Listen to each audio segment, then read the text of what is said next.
Just route your dings through your headphones. That's what I do. So the dings come through here, not through the speakers. Route your dings? Route your dings. You need to route your dings. Sort it out.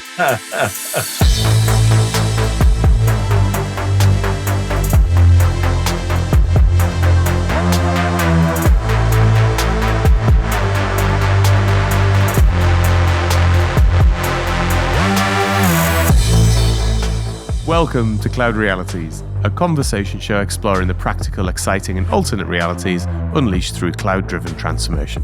I'm Dave Chapman. I'm Sjoukje Rob. And I'm Rob Kernahan. And this week... Rick Houlihan. Oh. I didn't know you wanted it. Don't worry, I'm getting to you, Rick. I'm getting to you. And this week we're going to be talking about the importance of the underlying technical plumbing when it comes to data. Data gets talked about a lot. It is mission critical in terms of creating strong personalized experiences. But what goes on underneath the covers? How does the engine work? And why are some decisions better than others for not just the efficiency of your systems, not just the speed of response and the ability to bring data together, but also for the planet? Joining us this week is Rick Houlihan, Field CTO for Strategic Accounts at MongoDB. Welcome, Rick. Great to see you. Do you want to introduce yourself and tell us a little bit about what you do? Sure. Thanks, Dave. Really happy to be here. As you mentioned, I'm the Field CTO for Strategic Accounts at MongoDB. Long history in the NoSQL technology category. That's a little bit what we're here to talk about today. I spent many years at AWS. I left as the worldwide leader for NoSQL services at AWS, and this is actually my second stint here at MongoDB. Really happy to be here talking about technology I'm very passionate about. And it's a little bit about me. Over the course of the season, we've talked a lot about the importance of data, becoming a data-driven organization, obviously the absolutely critical and unbreakable relationship between data and AI and how that's evolving and the importance of data sets. What it would be great to start with, Rick, is maybe a step back. And let's just talk about database technology a little bit. Maybe give us a perspective from your bridge on the evolution of database technologies and where we're up to at the moment. Sure. So, I guess that's a really good question. I mean, honestly, the database technologies evolved in many ways over the years. We weren't really born with a relational database, so to speak, right? We evolved many technologies over the years. And one of the things I like to refer to when I talk about this is really what drives change in data processing. And it comes down to, what I call data pressure, right? The ability of the system to process the amount of data that we're asking it to process in a reasonable time or at a reasonable cost. When one of those dimensions is broken, we're going to invent something. And we've invented many things over the years. The relational database was the end of a long line of innovations. And it's one that's carried us for 40 or 50 years. But, as we've seen the efficiency of processor technology start to decline and the effectiveness or the relevance of Moore's law, starts to fade, we're starting to see the same types of problems we've seen many times over the years, right? Data pressure. Is the system able to process at a reasonable time or reasonable cost? And that's where NoSQL databases have come into play here to try and address, some of these problems. And for those listening that maybe don't even know what SQL is, never mind NoSQL, perhaps you could help us with a few distinctions of relational databases and how NoSQL fits in. Sure, absolutely. So, in the late 70s, a guy named Edgar Codd, a very famous technologist, very smart gentleman, invented the normalized relational data model, which is really the foundation of modern database technology. At the time, when Mr. Codd and his team built this technology, his mission was to enable people to ask questions of their data without having to write code. And at up until the relational database and the introduction of the relational database, answering ad hoc questions, running those ad hoc queries that we're all so used to, creating reports, really involved a lot of engineering. because the data structures on disk were tightly coupled to the access patterns with which they supported those OLTP workloads, right? The transactional workloads that they supported. But the business, we always need to ask questions, right? What was the average sale price in the last 30 days? Various reports and whatnot we need to run. And that was a real problem. So the relational database was really built with that purpose, to allow people to ask questions. And over the years, as processor technology evolved and became more efficient, the biggest criticism of the relational database, which was that the normalized relational model was inefficient compared to the hierarchical management systems of the day, it kind of went away, right? Because the processors got to the point where we didn't notice the pain so much. Again, as we've seen in the last decade, this kind of slowdown in the efficiency of Moore's Law or the relevance of Moore's Law, these same questions now are starting to rear their ugly head again, so to speak, as people start to look at the relational database and say, it's kind of expensive. And that's exactly where, the NoSQL databases start to come into play, because they take notes from the old hierarchical management systems, and they allow users to be able to ask those complex questions, because today we have the CPU bandwidth and performance and the storage throughput to be able to run those ad hoc queries on denormalized data. Back in 1979, 1980, when the relational database was introduced, that was just not even a concept that was feasible. Today, not so much, right? So there's things we can do to optimize the model for those high velocity access patterns and still be able to run those ad hoc queries and generate those reports, albeit maybe not as efficiently, but that's not as important when it's more important to optimize those high velocity access patterns, right? The things that run thousands of times a second, not the thing that runs once a day. Right, the thing that runs once a day, I just need to be able to do it. I don't necessarily care about how efficient it is, but if you're running a transactional workload that's hitting dozens, hundreds, thousands of transactions per second, that's where you're spending your money. So optimizing the data model for those patterns is very important, and that's what NoSQL databases do. So perhaps let's look at why that's interesting and strategic, but more through the eyes of a business user. How does that show up to me? Say in today's world, where I may have, multiple data backends, I may have a data lake, I might be trying to pull information together from multiple different sources.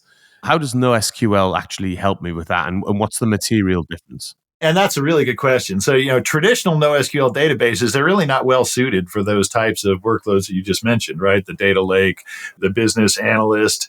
And this is where MongoDB really starts to differentiate itself from the pack. I mean, one of the things that we recognized early on is that developers, they need more than a database, right? They need a data platform. They need a technology that allows them to run and scale efficiently, but still be able to support these, ad hoc queries, right? The reports, the reporting workloads, the OLAP, workloads. MongoDB strives to give developers this because we have integrated best of breed technologies into our platform that go beyond the traditional NoSQL database. But the core of the NoSQL database still exists. It's the idea behind NoSQL is that the data model, an abstract data model does not support a well-known access pattern as efficiently as a finely tuned or tightly coupled data model, right? This is what we actually knew back in the 70s when they, were first developing the relational database. The biggest criticism was that, the cost of the join. It's expensive to join tables. And that cost is felt in CPU. Back in the 1980s, early 80s, that was expensive.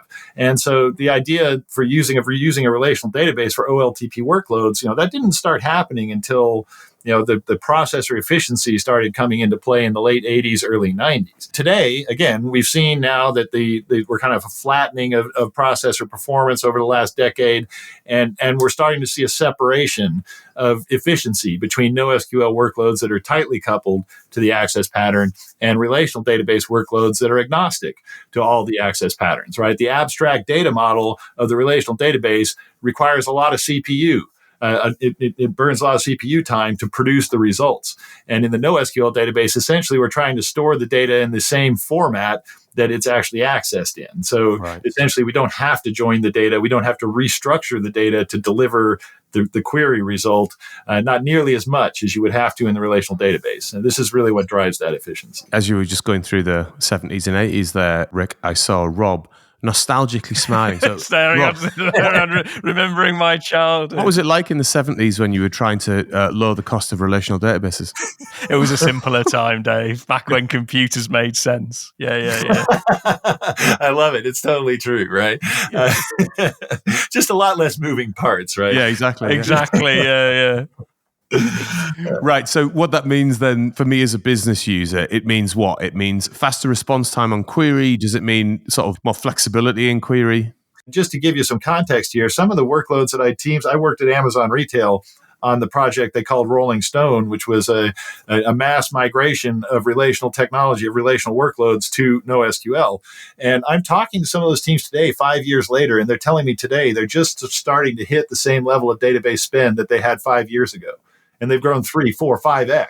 So if you think about the cost efficiency, that's where it comes home for the business user, right? You don't want to spend money on things you don't need to spend. So why spend money joining tables when I could use a NoSQL database that does it more efficiently? That's the bottom line.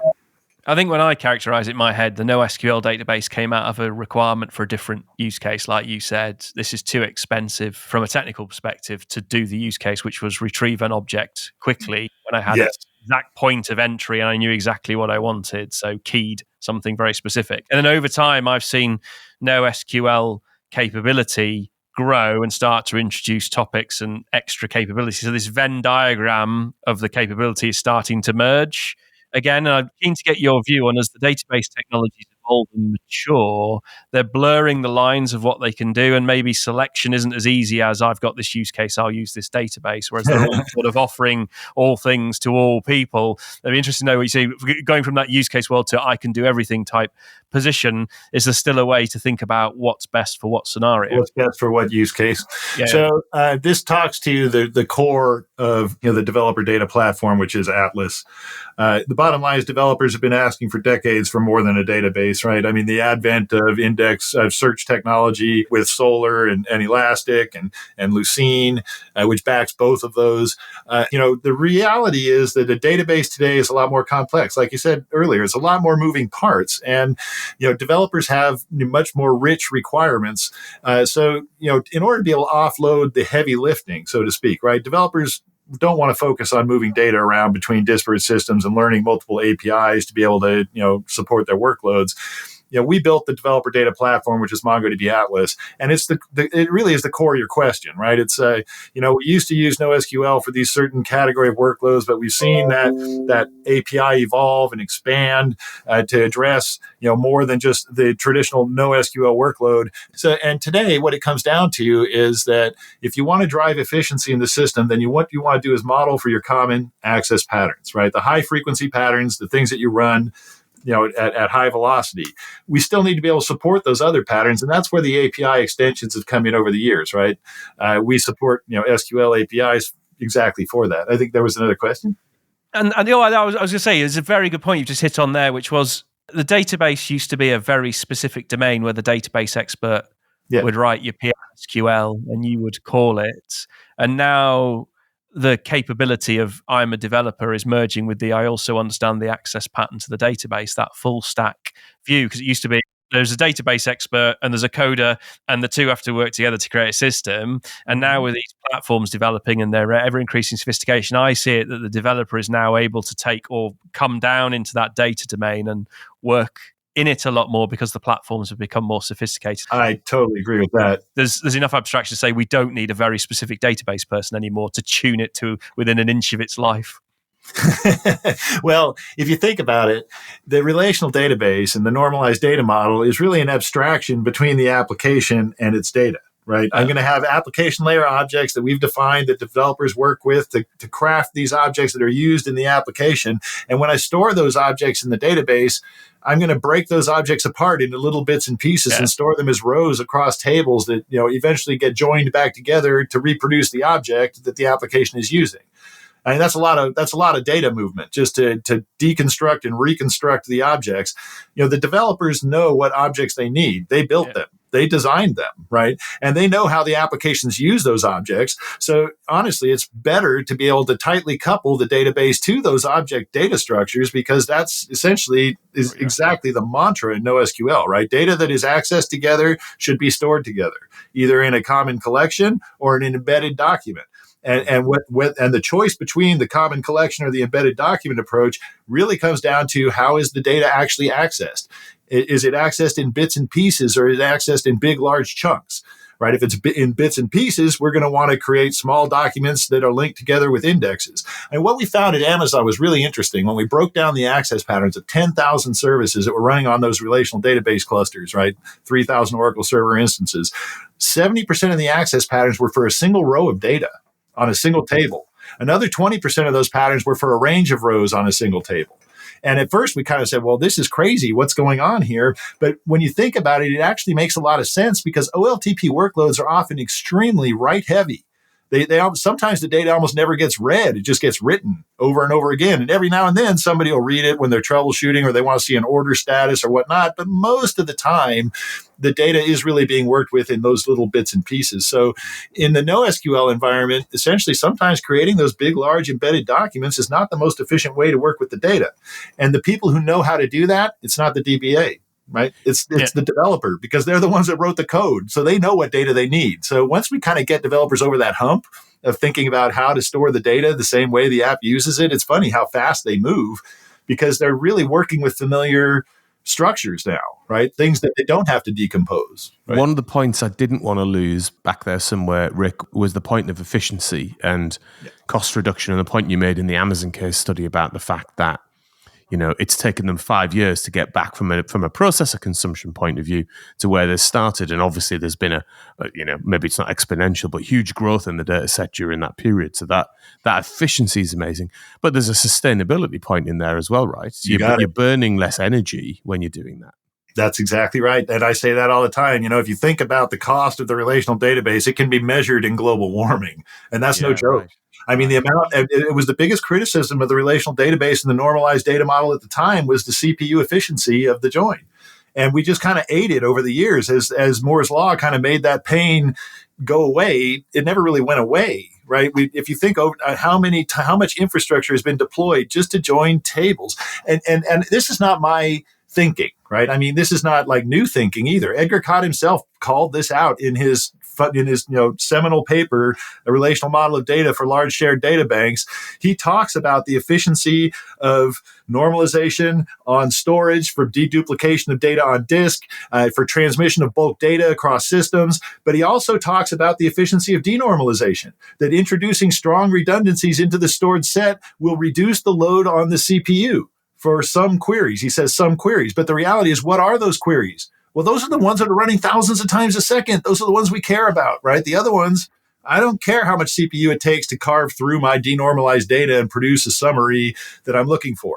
Well, maybe stepping up the stack a little then and coming at data from a slightly different angle. So one of the things that we've talked about in a number of episodes of the show this year is, for all of the talk of big data, searchability, and then most recently large language models, organizations are still actually struggling with how to become a data-driven organization, like the leverage of data, the data model, like the overall data architecture, any kind of master data architectures that are running.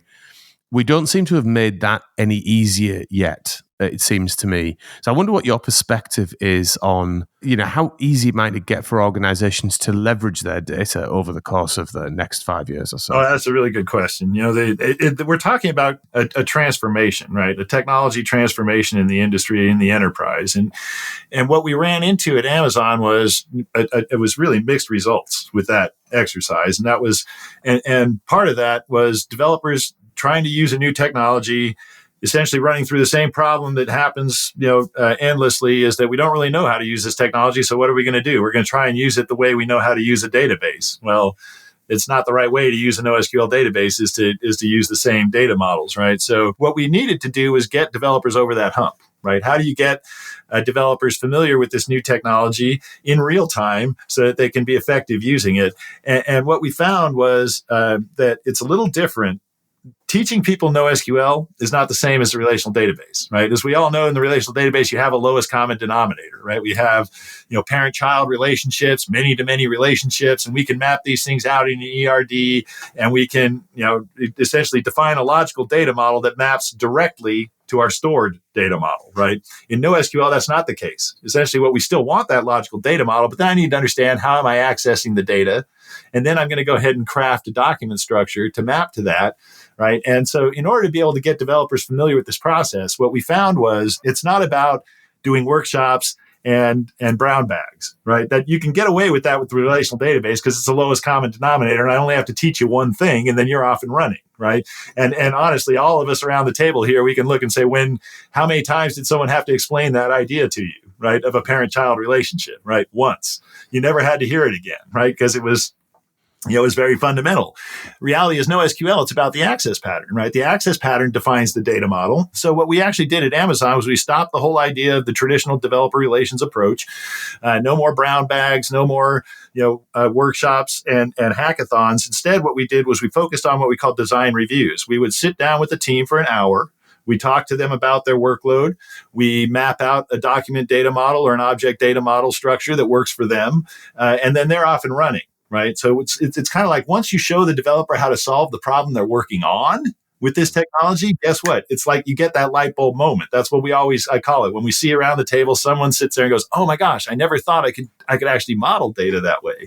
So The key to the problem, does that get around the torturous process that enterprises in particular have been wrestling with for, I don't know, the last 20, maybe even 30 years of they've got organic growth of data.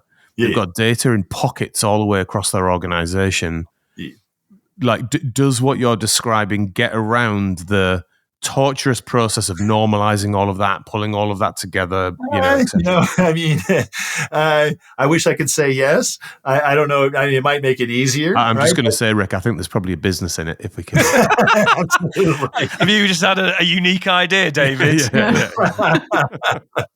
Yeah. There's always going to be that's copyright Cloud Realities Productions, by the way. Exactly. Now, there's always going to be a bit of data architecture involved here. One of the things that I think was said earlier, how we don't no longer the developer can become the DBA.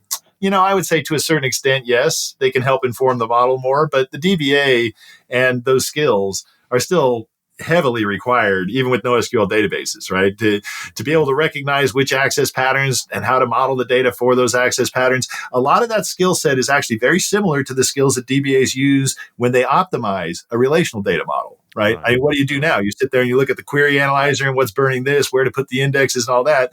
The difference is that with NoSQL, it's more important that the data model is right up front, right? Then it's difficult to correct after the fact, right? So you're going to see it's actually good because you get the DBAs more engaged in the beginning of the process instead of after everything's falling apart, right? And theoretically, hopefully, they prevent the building from burning down, right?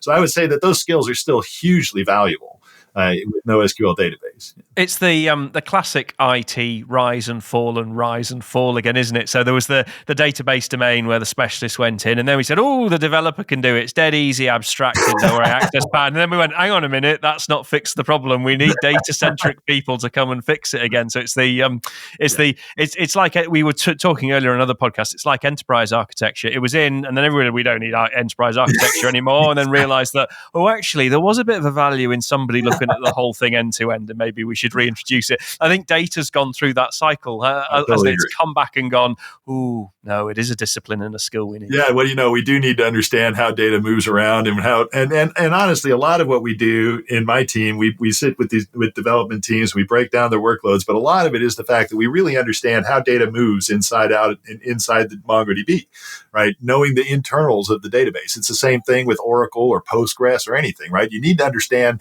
how row column storage works to be able to optimize a data model, right? And developers don't necessarily understand things that deep right down in the database, right? They might know how to create a normalized relational model. They could probably create foreign keys and things like this, and then they're done. I mean, maybe if you get a really smart developer, they'll understand what they need to index, right? But you know what I mean? It's like, but developers themselves are not really good at optimizing data models, right? It takes a data mind to do that. And to do that, you got to understand how the system uses the data, accesses the data, stores the data, things like this. So again, those skills are just, you got to have them. We got to have them. Although you do touch on a point about the continued abstraction, and sometimes you need to understand what's going on inside the system to best use the system. I have this fear that it all go dark and everything breaks, and it's going to be a 3.5-inch floppy disk that comes out of a drawer that restarts everything because they work out that's where the key was and they have to rebuild it all back up from there. Yeah.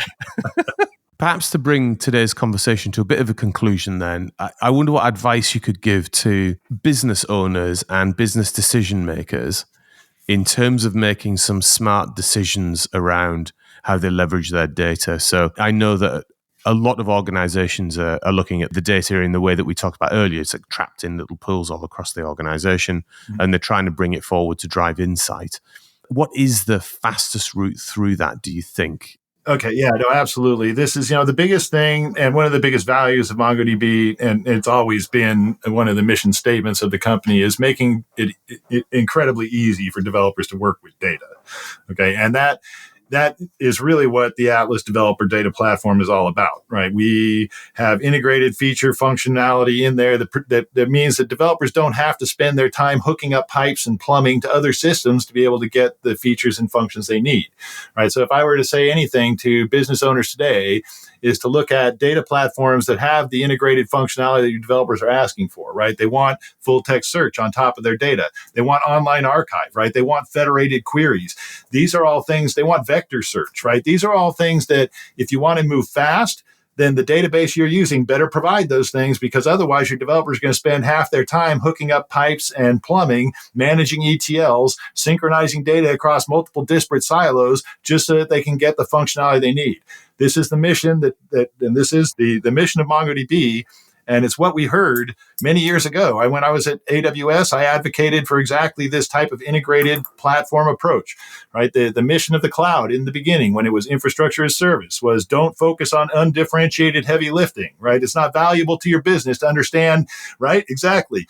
And what we want teams to be able to use the tooling to be able to deliver the functionality, not have to build the tooling to deliver the functionality, right? And this is where MongoDB really accelerates and separates from our competition. We have focused on delivering that mission. It's not purpose-built silos that need to be stitched together by developers. It's a tightly coupled, fully integrated platform that accelerates the development of a process. And that's really, if I were to talk to stakeholders today, that's the number one mission. Make sure that the platform that you choose delivers the feature and functionality that you need, because otherwise you're going to be supporting multiple platforms and hooking all this stuff up yourself and spending a lot of money doing it.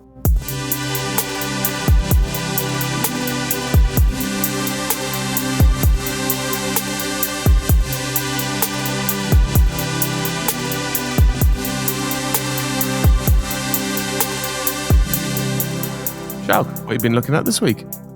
So each week I will do some research on what's trending in tech, and this week I want to focus on how can businesses get started with real-time data and why is this important? So in today's digital services economy, many businesses are now service providers. And in this environment, businesses rely on real-time applications to survive. And according to research, 72% of consumers say that poor personalization decreases their trust in brands. So how can businesses get started with real-time data? So first, you need to consider the poor data experiences that your existing infrastructure may be delivering. So for instance, look into the current processes and what they mean to you and to your customers. And next, you need to assess the data intensity of your existing applications. So consider the rate at which your data-intensive applications are likely to increase in the year ahead and beyond. So then you will have a good idea of where you stand, where you're headed, and what infrastructure your applications require in the future.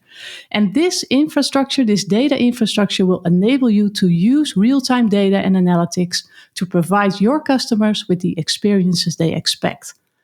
So a question to you, Rick.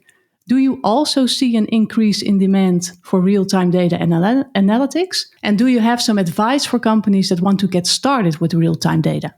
No, I mean, absolutely. It's probably one of the number one concerns that we see is real-time data processing, stream data processing, lots of workloads that use MongoDB and leverage MongoDB, for those types of data processing services.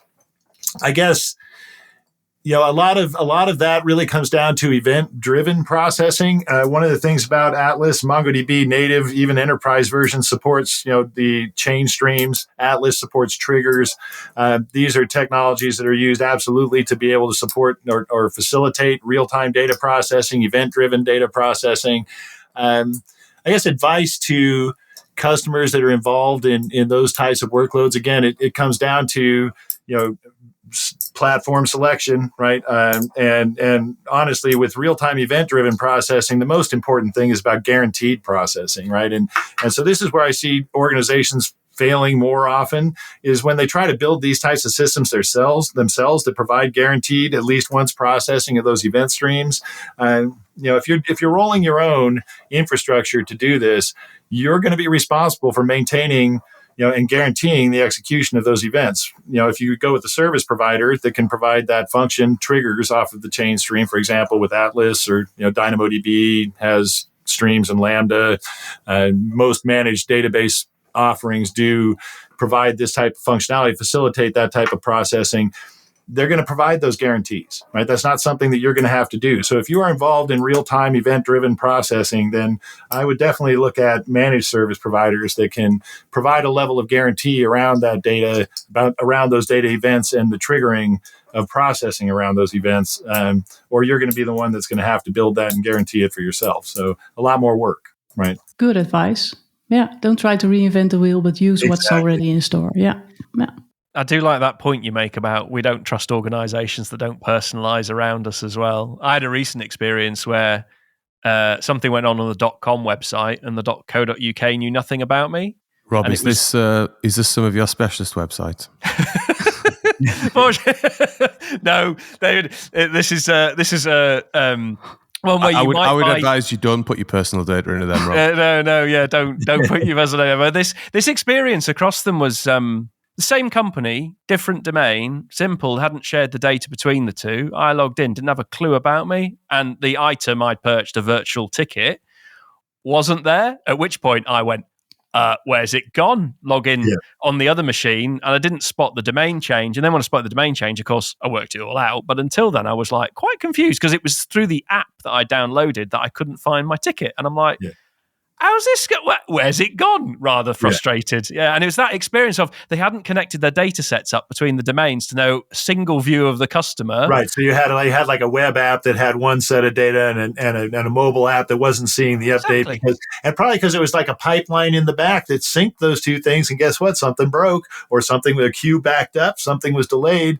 And this is, again, what we talk about. If you're building a system, then you want a unified view of the data. Right, you don't want data in different silos because you get into this kind of disjointed customer experience. You have one system that's aware of change and another that's not. That's not a good thing, right? And so, and my natural trust of that organization dropped that day because I went, hang on a minute, they've lost my ticket. Exactly. I'm going to have to fill in a form. I'm going to be on a contact center experience. I have no clue how to get this back. Yeah, it was exactly. Fear. Yeah, but no, it's a very good point about the better data architecture gives a much better experience, doesn't it? That's right. And a single source, right? This is one of the things, again, I love AWS. I spent a decade there. It was a fantastic experience. Would never take it back.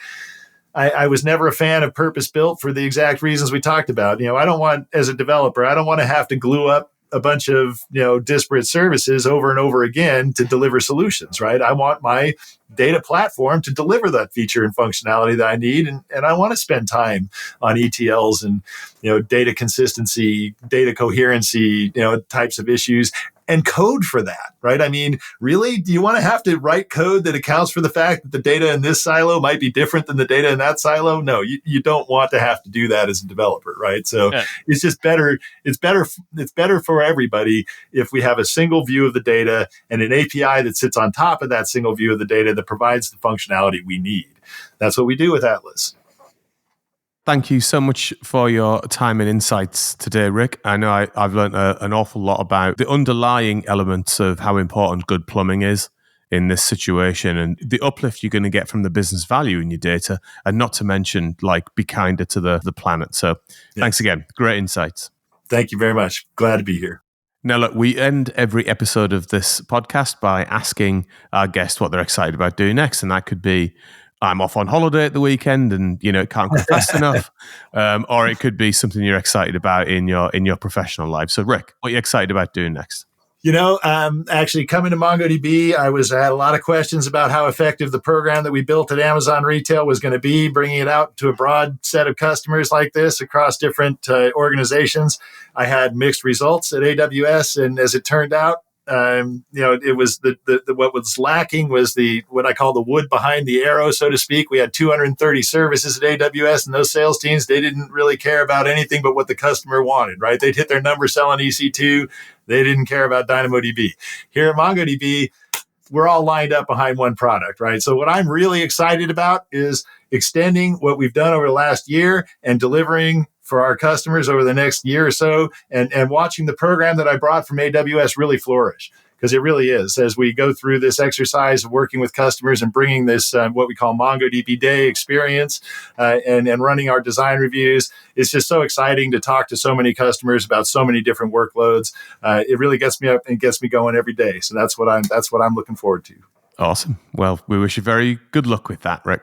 Thank you. So a huge thanks to our guest this week, Rick. Thank you so much for being on the show, to our sound and editing wizard, Ben, and of course to all of our listeners. We're on LinkedIn and Twitter, Dave Chapman, Rob Kernahan, and Sjoukje Rob. Feel free to follow or connect with us and let us know if you have any ideas for the show. And of course, if you haven't already done that, rate and subscribe to our podcast. See you in another reality next week.